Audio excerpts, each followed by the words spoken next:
ইলিশ ইলিশ ইলিশ। আচ্ছা তোমরা বলো, ইলিশ মাছ ছাড়া কি আর রান্না পুজো সম্পূর্ণ হয়?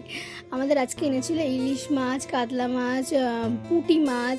আর এটা ছিল আমাদের পুকুরের মাছ। আমাদের পুকুর থেকে আজকে এত বড় বড় সব কাতলা মাছ ধরেছে। আর এখানে আমি দেখছিলাম মাছটাকে চাগিয়ে, মাছটা আমার থেকে ওয়েটে ভারী ছিল।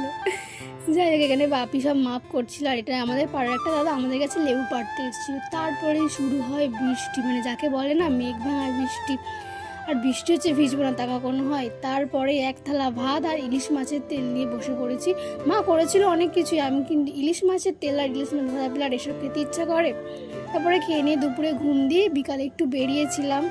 আর তারপর সন্ধ্যের দিকে গিয়েছিলাম দোকানে। তারপর বললো তোমরা এই চোখটা কে কে খেয়েছো।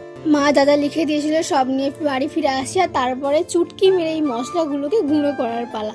দেখো তোমাদের চোখের সামনে চুটকি মেরে কি সুন্দর গুঁড়ো করে দিলাম। যাই হোক, সন্ধ্যেটাতে এইভাবেই কাটলো। সারা রাতে কি হয় সেটা দেখার জন্য নেক্সট ভিডিও চোখ